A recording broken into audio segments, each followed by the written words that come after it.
ప్రస్తుతం అక్కడ మాక్ డ్రిల్స్ నిర్వహించడం జరుగుతుంది. ఒకసారి విజువల్స్ చూద్దాం, ఆ తర్వాత ఇన్ డీటెయిల్గా మాట్లాడుకుందాం.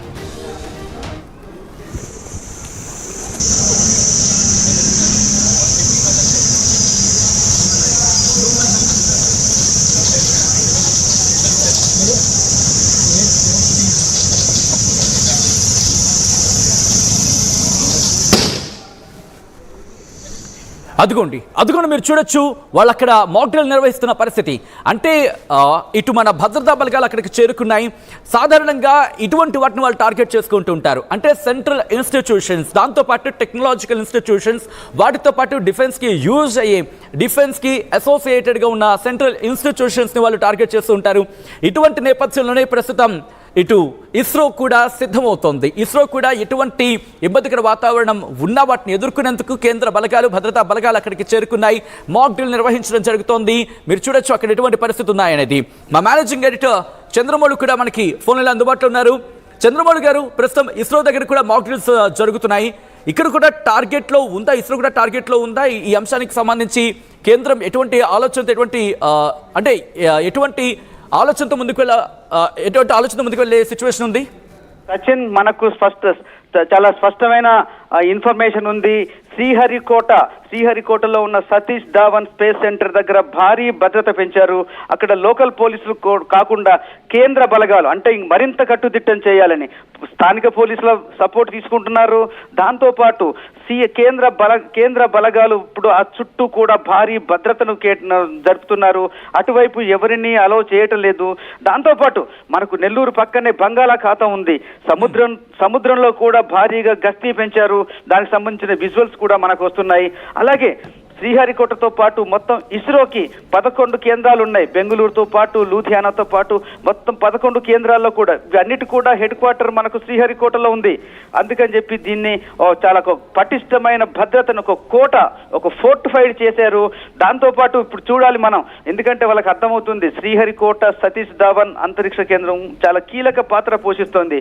ఎప్పుడైతే మనం ఆపరేషన్ సింధూర్ ప్రయోగించి ఆ రోజు నుంచి దాడి మొదలు పెట్టాము, మన దగ్గర ఉన్న ఇస్రో శాటిలైట్ చిత్రాలు మన ఆర్మీకి చాలా కీలకంగా మారాయి.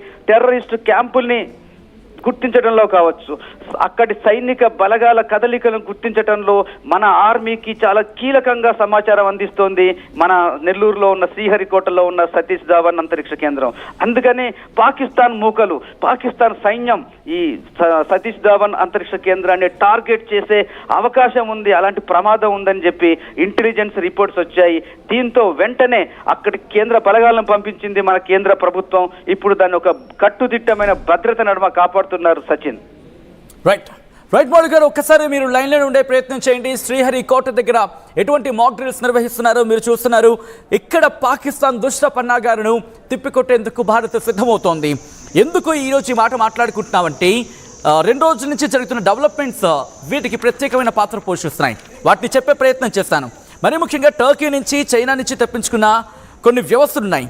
ఇవి ఆసిస్ గార్డ్ సోంగర్ డ్రోన్స్ అంటూ కూడా వీటిని చెప్పడం జరుగుతోంది. ఇవి ఏం చేస్తాయంటే దాదాపుగా 5 కిలోమీటర్ల రేంజ్ ఉంటుంది. చాలా డేంజరస్. ఎందుకంటే 2020 నుంచి టర్కీ వీటిని తన సైన్యంలో వాడుతోంది. 3 కిలోమీటర్ల ఎత్తు వరకు ఎగరగల కెపాసిటీ వీటికి ఉంటుంది. ఏం చేస్తాయంటే ఇవి ఏకంగా ఒక్క డ్రోన్ 200 బుల్లెట్లను ఫైర్ చేయగలదు. అదేంటిది, డ్రోన్ ఏంటి, ఇటు ఎలా ఫైరింగ్ చేయగలదు అనే క్వశ్చన్ కనుక మీకు వస్తే నేను చెప్పే ప్రయత్నం చేస్తాను. ఐ రిక్వెస్ట్ పీసీఆర్ ఫ్రేమ్ తీసుకునే ప్రయత్నం చేయండి. ఎందుకంటే సపోజ్ ఇది డ్రోన్ అనుకుందాం, ఇలా డ్రోన్ ఉంటుంది అనుకుందాం. ఈ డ్రోన్కి ఇదిగో ఇక్కడ ఇలా పెడతారు దీన్ని.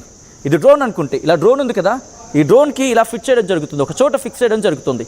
ఫిక్స్ చేసిన తర్వాత, అంటే ఇంతలా ఉండకపోవచ్చు, ఇలా ఫిక్స్ చేస్తారన్నమాట.